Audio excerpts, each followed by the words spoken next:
आपका अब तक का सफ़र कैसा रहा, वो मैं भी जानना चाहता हूँ और उससे हम सब लोग मिलके कुछ सबक लेना चाहेंगे। वसब मैं अगर कहूँ कि मेरी स्कूलिंग वो पलवल में रही है। मेरा बर्थ प्लेस पलवल है जो दिल्ली से लगभग 60 किलोमीटर दूर है। राइट। और मम्मी एक गवर्नमेंट स्कूल में टीचर थी और पापा गवर्नमेंट ऑफिस में अकाउंट्स डिपार्टमेंट में थे। तो राइट। एक मिडिल क्लास फैमिली को बिलोंग करता हूँ। शुरू से पढ़ाई में थोड़ा सा अच्छा था, तो जब हम पढ़ाई करते थे उस समय जो भी पढ़ाई में अच्छा होता था उनके लिए दो ही ऑप्शन होती थी, या डॉक्टर बन जाओ या इंजीनियर बन जाओ। और मैं इंजीनियर बन गया। ओके। और अच्छी बात यह है कि उसमें मेरा एक फेवरेट सब्जेक्ट था मैथ्स, जिसका फ़ायदा मुझे डायरेक्ट सेलिंग में बहुत हुआ। मैथ्स में, इंजीनियरिंग मैथ्स के अंदर मैंने एक रिकॉर्ड बनाया था जो तोड़ तो कोई नहीं सकता, बराबर कर सकता है कि 100 में से 100 नंबर आए थे इंजीनियरिंग क्या मैथ्स बात में। है, क्या बात है। तो जब मैं आगे बढ़ रहा था तो जैसे मैंने कहा कि एक मिडिल क्लास फैमिली को बिलोंग करता हूँ, तो हमारे घर में ऐसा नहीं था कि कार थी। मैं जब इंजीनियरिंग कॉलेज में गया तो हमने पहला सेकेंड हैंड स्कूटर लिया था। ओके। और जब मैंने पहली जॉब की तो मैंने पहली बाइक ली। लेकिन एक चीज़ मेरे पापा ने हमेशा समझाई थी कि कभी भी जब व्यक्ति चार कंधों पर जाता है तो उसके बैंक बैलेंस में कितना पैसा है वो लोगों को नहीं पता होता। 1 करोड़ है, 10 लाख है, 10 करोड़ है, 100 करोड़ है, नहीं पता। उसके पीछे उन लोग उनको गाली दे रहे हैं या लोगों की आंखों में आंसू है कि क्या इंसान था, क्या कर गया। तो उन्होंने बोला था असली कमाई यही होती है। तो शुरू से मेरे को लग रहा था कि मैं जॉब के लिए नहीं बना हूं। और जहां पर जब मैंने जॉब करना शुरू किया तो इंजीनियर बड़ा खुश होता है कि इंजीनियर बन गया। लेकिन जब वो अंदर जाता है तो पता चलता है, कुछ टाइम बाद पता चलता है कि वास्तव में वो अपने सपने पूरे नहीं कर रहा। जॉब का मतलब है जस्ट ओबे योर बॉस, और बॉस हमारा बॉस भी बॉस नहीं होता। बॉस होता है हमारी कंपनी का मालिक। तो हम उनके सपने पूरे कर रहे होते हैं। तो मैंने भी अपना बिजनेस करना शुरू कर दिया। कुछ साल की एक्सपीरियंस लेने के बाद जॉब में मैं पूरा इंडिया घूमा, मैं विदेश में गया। लेकिन मुझे लगा कि मैं इसके लिए नहीं बना हूँ। राइट। और सपने मम्मी पापा ने वैसे ही बड़े दिखा रखे तो थे। कितने साल जॉब के बाद बिजनेस शुरू किया सर? मैंने जॉब 7 साल किया था बस सब। मैं पूरे इंडिया में घूमा, विदेश में गया। लेकिन कुछ टाइम बाद ये समझ आ गया कि मैं जॉब के लिए नहीं बना हूँ। क्योंकि जॉब में मैंने ये देखा कि जस्ट ओबे योर बॉस, की वास्तव में बॉस हमारे बॉस भी नहीं होते हैं। बॉस होते हैं कंपनी के मालिक। हम जितनी भी मेहनत करते हैं हमें ज़रूर सैलरी मिलती है, लेकिन अगर मैं कहूँ कि अगर ज़िंदगी चेंज होती है तो वो मालिक की चेंज होती है। वेरी तो ट्रू। मुझे बहुत जल्दी ये समझ आ गया और मैंने अपना बिजनेस करना शुरू कर दिया। मैं जैसे मैंने बताया था कि एक मिडिल क्लास फैमिली को बिलोंग करता हूँ। तो घर में 10-12 करोड़ रुपए थे, बिजनेस में लगा दिए। अच्छा। लेकिन आप जानते हैं कि कोई टीचर है, कोई गवर्नमेंट ऑफिस में अकाउंट्स में है, तो 10-12 करोड़ रुपए तो होते नहीं है। Yes yes. मेरे पास भी 10-12 लाख रुपए ही थे। लेकिन वो अच्छा। लगाकर ऐसे लगता है मैं बिजनेसमैन हो गया। ओके वास्तव ओके। में हम बिजनेसमैन होते नहीं है, हम होते सेल्फ एम्प्लॉयड हैं। जब तक शटर ऊपर रहेगा पैसा आता रहेगा, जब शटर नीचे तो कोई पैसा कहने नहीं का है। बिजनेस है। हाँ, कहने का बिजनेस है। तो सेल्फ एम्प्लॉयड बनकर थोड़े टाइम तक तो अच्छा लग रहा था कि मैंने जॉब छोड़ दिया, मैंने अपनी कार ले ली है। लेकिन थोड़े टाइम बाद ना चैलेंजेस क्या आते हैं, वो गवर्नमेंट की तरफ से भी आते हैं। कोई पॉलिसीज चेंज होती है, कोई फ्यूचर के बारे में अगर हम सोचें तो शायद उतना एक्सपीरियंस हमारे को था नहीं। मैं एसटीडी पीसीओ मॉनिटर की डिस्ट्रीब्यूशनशिप में था। और ओके। बहुत जल्दी जब मोबाइल आने शुरू हो गए तो वो जो काम था एक एक करके ऑब्सलीट होना शुरू हो गया। ये कब की बात है सर? 2000 के आसपास? 2000 के आसपास। मैं इसलिए जान रहा हूँ क्योंकि मैं भी एसटीडी पीसीओ चलाता अच्छा, अरे वाह, था। अरे वाह, अरे वाह। ग्रेट। अच्छा। तो बस उसके बाद जब वो बिजनेस चल रहा था, साइड बाय साइड ना मेरे एक दोस्त हैं जिन्होंने मेरे को ये बिजनेस के बारे में बताया, डायरेक्ट सेलिंग के बारे में।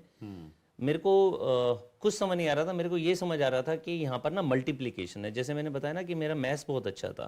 तो मुझे ये समझ आ गया था कि जब मैं जॉब करता हूँ तो एक इंक्रीमेंट होता है 10-10%। मतलब अगर हम 5 साल तक अगर इंक्रीमेंट लेते रहें तो 60-70-80% हमारी सैलरी बढ़ जाती है। राइट। उस हिसाब से महंगाई भी बढ़ जाती है। तो ये जो लीनियर ग्रोथ थी, इसका यहाँ पर मेरे को समझ आ गया कि यहाँ मल्टीप्लिकेशन है।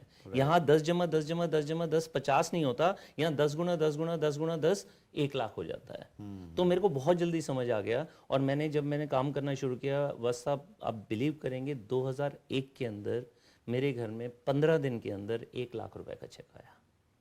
15 दिन में 1 लाख रुपए का 15 चेक? दिन में। मेरा बिटिया का बर्थडे था, 15 अक्टूबर मेरा पहला दिन था। और 31 अक्टूबर को जब पे आउट बना तो वो मेरा 1 लाख रुपए का था। जब वो चेक बढ़ता चला गया तो कंपनी के अंदर चैलेंजेस आने शुरू हो गए और हमें नहीं पता था कि क्या डायरेक्ट सेलिंग होती है। तो डायरेक्ट सेलिंग थी प्रॉपर, मनी सर्कुलेशन कंपनी थी कोई? उस समय लग रहा था डायरेक्ट सेलिंग है। अच्छा। उस समय हमारे को वहाँ पर प्रोडक्ट भी, आई वॉश के लिए प्रोडक्ट भी दे दिया जाता था। और बाद में जब पता चला कि जब हमारी इनकम भी मल्टीप्लाई होती गई, हमारा नेटवर्क भी बड़ा होता गया, एक दिन कंपनी रातों रात बंद हो गई। तब समझ आया कि ये कंपनी वास्तव में छलावा थी। ओके। होता क्या है कि दो इंसान है, अब हमें नहीं पता ना कौन राम है कौन रावण है। मेरे लिए ये इंडस्ट्री नहीं थी, मुझे नहीं पता था कि क्या सही होता है क्या गलत होता है। Right. और तब मैंने जब इसको सही तरीके से स्टडी किया तो एक बात समझ आ गई कि जो व्यक्ति पहला दिन शुरुआत कर रहा है, उसने जो पैसा दिया, जो प्रोडक्ट मिला, अगर वो डायरेक्ट सेलिंग को हटाकर वो प्रोडक्ट की वैल्यू नहीं है तो वो डायरेक्ट सेलिंग नहीं है। अगर हमारे पास जो प्रोडक्ट आया अगर डायरेक्ट सेलिंग को हटा देते हैं तो भी वो वर्थ है उसका, राइट। तो वो डायरेक्ट सेलिंग हो सकती है। राइट। तो मैंने जब समझा तो एक कंपनी मेरे सामने आई, क्योंकि सच्चाई तो ये है कि ये ऐसा प्लास्टिक का कीड़ा है, मरता नहीं है। और मैंने उसका स्वाद चख लिया था। और सच्चाई ये है कि अपनी गुडविल बचाने के लिए मैं धीरे धीरे ना पैसा बांटता भी गया वापस। अच्छा, जिन लोगों का आपने इन्वेस्ट करवाया था। हाँ जी, क्योंकि वो सारे अपने थे, मुझे नहीं पता था कि मैं उनका गलत जगह इन्वेस्ट करवा रहा हूँ। ओके। ओके। तो फिर मैं, एक कंपनी ऐसी है जो एफएमसीजी के अंदर पूरे इंडिया में एक तरीके से नंबर 1 है, बहुत बड़ा नाम था। जब वो डायरेक्ट सेलिंग में आई तो एकदम से दिमाग में आया कि यस, डायरेक्ट सेलिंग का फ्यूचर है। मैंने उसके अंदर कदम रखा, प्रोडक्ट्स अच्छे थे, कंपनी का नाम अच्छा था।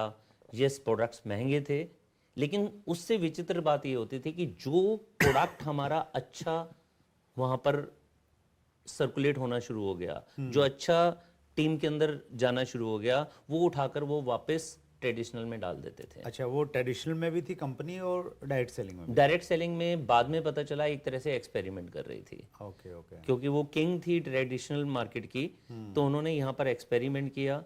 और जब लगा कि इसमें टाइम लगता है, क्योंकि ये आपको भी मालूम है कि ये एक दिन में बिजनेस बड़ा नहीं होता, इसमें तो बीज बोना होता है, फिर पानी देना होता है, खाद देनी होती है, पौधे को थोड़ा सा सुरक्षा देनी होती है, और तब जाकर ये पेड़ बनता है। और कंपनी चलाने में सालों साल लग जाते हैं। तो उस कंपनी ने कैसे एक एक करके ऑफिस बंद करने शुरू कर दिए पता नहीं चला, क्योंकि उनको स्वाद था ट्रेडिशनल मार्केट में एक प्रोडक्ट डालो, पूरे इंडिया में डिस्ट्रीब्यूटर हैं, तो फटाफट वो प्रोडक्ट की डिमांड आ जाती थी।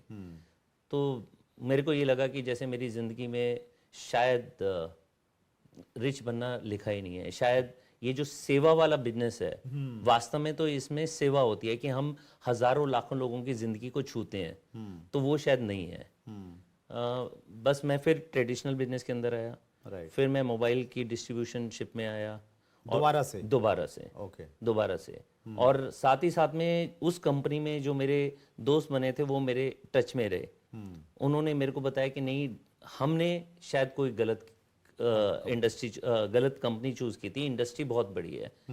तो मैं 6 महीने तक उनसे मिला ही नहीं। ओके। क्योंकि दिल एक तरीके से ना धोखा खा चुका था। जब मैं उनसे मिला तो मैंने एक ही दिन में सब समझ लिया। मैं लंच में उनके साथ बैठा और डिनर करके उठा, एक ही दिन में सब समझ लिया। क्योंकि मेरे लिए ये फिर करियर की बात थी, मेरे लिए जिंदगी की बात थी। मैं एक ही बात मानता हूँ कि जिंदगी बार बार नहीं मिलती, जो करना है उसको पूरा रिसर्च करो और कर दो। राइट। जब मुझे लगा कि वास्तव में डायरेक्ट सेलिंग का फ्यूचर बहुत ब्राइट है, तो आज से 10 साल पहले मैंने जो कंपनी पकड़ी, और जो मेरे ऊपर कर्जे हो गए थे, मेरे ऊपर लाइबिलिटीज हो गई थी, बहुत टाइम तक उस कंपनी के साथ रहने की वजह से मैंने क्रेडिट कार्ड अपने एग्जॉस्ट कर दिए थे, लोन लेकर भी अपना घर चलाया था। और गलती ये होती है कि कई बार हम रिच बनने के लिए, कई बार अपने कर्जों को चुकाने के लिए हम शेयर मार्केट में भी ना हम काम करना शुरू कर देते हैं। उसके अंदर भी मैंने ये नहीं था कि इन्वेस्ट किया, उसके अंदर भी मैं रातों रात पैसा कमाने के चक्कर में ट्रेडिंग में लग गया। तो टोटल मिलाकर मेरे ऊपर बहुत बड़ा कर्जा आ गया। अच्छा। और एक एक महीने में 3-3, 3.5, 4-4 लाख रुपए की किस्त होती थी जब मैं इस कंपनी में आया। अच्छा। तो मैं अगर टोटल कहूँ तो मैंने लगभग 2 करोड़ रुपए का कर्जा चुकाया है, इंटरेस्ट मिलाकर, ओके। क्रेडिट कार्ड मिलाकर। हाँ, इसमें चुकाया है। इंडस्ट्री में आके दोबारा से नए सिरे से वो सारा वो चुकाया। और आज मैं करीबन 2-2.5 करोड़ रुपए साल का कमा लेता हूँ। लग्जरी गाड़ियों को एंजॉय कर रहे हैं। मैंने पीछे आपकी गाड़ी जो ली आपने, तो उसको देखा, बहुत अच्छा लाइफस्टाइल है सर आपका, दैट्स ग्रेट। मलिक साहब, आपकी स्टोरी से जो 2-3 सबक मिलते हैं वो ये कि हमें, अगर हम ड्रीमर्स हैं और हम अपने ड्रीम्स के बारे में सोचते हैं तो फिर रास्ते मिल जाते हैं आगे मिल से जाते आगे। हैं, राइट। दूसरा ये कि अगर हम पहले किसी अच्छी कंपनी में नहीं जुड़े तो हम डायरेक्ट सेलिंग इंडस्ट्री के प्रति एक्टिव नहीं हो, हम अपने पुराने अनुभवों के आधार पे अच्छी कंपनी का सिलेक्शन करें, और अच्छी कंपनी का सिलेक्शन अगर करते हैं तो फिर पुरानी सारे के सारे जो पाप हैं वो सारे धुल जाते हैं, और हम लोग एक बहुत अच्छी इमेज के साथ में निकल के आते हैं, और फिर एक दिन चैट विद सुरेंद्र वत्स में भी आने का मौका मिल जाता है। बिल्कुल, ये मौका मिला। और अच्छी बात ये नहीं है कि मेरे घर में कार्स आई, अच्छी बात ये नहीं है कि मेरे घर में BMW 5 सीरीज आई, उससे भी अच्छी बात है कि जब हर महीने 15-15, 20-20 कार्स हमारी टीम में आ रही हैं, जब हमारी टीम में 400 गाड़ियां आई, जब हमारी टीम में स्टूडेंट ने लग्जरी गाड़ी ली, जब हमारे यहाँ होम मेकर्स ने गाड़ी ली, तो उसका जो मजा है ना, वो अल्टीमेट है। That's great, wonderful sir.